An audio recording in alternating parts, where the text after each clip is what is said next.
What happens when a little girl gets sent away to foster parents in World War II Germany? My name is Thomas, and this is Thomas Reviews The Book Thief. Thomas Reviews. The Book Thief. First off, I just want to point out that I had no expectations for this movie, and I usually don't enjoy watching historical films or TV episodes for that matter.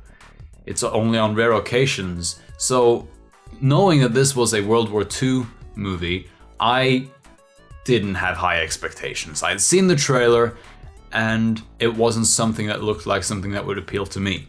Well, how wrong was I? This movie was packed with awesomeness. It's a great story set in World War II Germany, a very tragic one about a young girl named Liesel who gets sent away from her mother and into foster parents. One day, a Jewish refugee also comes knocking on their door, who then eventually ends up staying in their basement. Of course, this is World War II Germany, so that is a problem. People were hunted down, and he is just trying to hide. This causes all sorts of problems, and that is the basic premise of the movie. Now, The Book Thief is a book-to-film adaptation. The book is originally written by Marcus Zusak, if I'm saying that correctly, and the movie stars Sophie Nellis, or however you pronounce that, Jeffrey Rush and Emily Watson, among others, and they all do a stunning performance. I mean, especially from child actors, you usually don't expect much because child actors, are tough to work with and they don't usually have a lot of experience in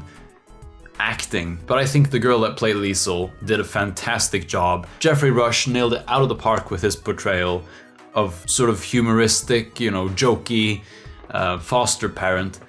And Emily Watson as well, who goes through an incredible journey, and they all do really. This movie is very much about the journey the characters go through, and they do really change throughout the movie. It's always constantly evolving, and that's what I like. And especially when you have these tragic circumstances, such as World War II, just the fact that this little girl can find such wonder in just reading a book, it was a fantastic story, and a really, really sad one as well. It's not every day that a movie can grip me like this, but I was shocked, to say the least, at how much I enjoy this movie.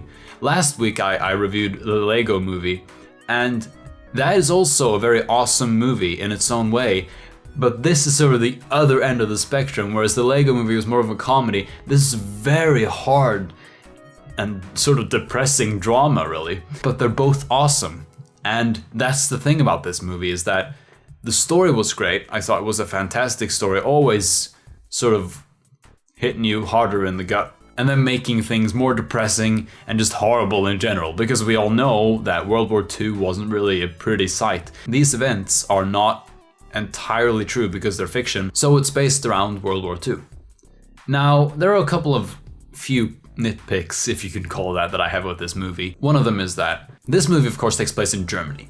Now, in Germany, from my knowledge, people speak German. So why do most of the actors in the movie speak English with a German accent? It just doesn't make sense. I mean, none of them are from England, or they're all from Germany. And even sometimes, some of the soldiers speak German. So why wouldn't they? It's like, it's one of those things that sort of annoy you. I know it's a very nitpicky thing, and I know the reason is because it's an American movie. It's got to appeal to American audiences and the rest of the world for that matter, and you can't just have a German language with subtitles, because then people would be a bit, nah, I don't know German, so nah, I'm not gonna see this. I know there's subtitles, but nah. Another thing that I sort of thought was a bit strange was that sometimes they decide to do something with the characters that are sort of, yes, that's a good route to go, and then suddenly they sort of just go, no, we're gonna just go back to the way it was. I'm not sure why they wanted to do it like that. It was, I don't want to spoil it because spoilers, but I'm just saying that sometimes the writers have done some things that were a bit questionable, I think. Those are my thoughts on The Book Thief. I really enjoyed it. I highly recommend it. It's a great, it's, in a way, it's supposed to be sort of a kid's movie and appeal to children as well as adults. And I think it would be a good movie to show to older children because it's got great life lessons in there. It's got a great story, great acting, and It's a really good movie, so I would definitely recommend checking it out. If you can go watch it in the theaters, really, you really should, because it's a great experience and you just have a fun time with it. Well, of course, when I say fun time, it's more of like a really sad and depressing time, but at the same time, it's very clever and very entertaining. So what movies are you watching this weekend? Leave a comment in the good old comment section. Remember to subscribe for a brand new video every Thursday and Sunday. I know this video is technically out on a Friday, and I do apologize for that because it was meant to come out yesterday. But due to technical difficulties, I wasn't able to record, so there's that. My name is Thomas, you've been watching Thomas Reviews, and I will see you on Sunday. Thank you so much for watching. There were many laughs all the way through.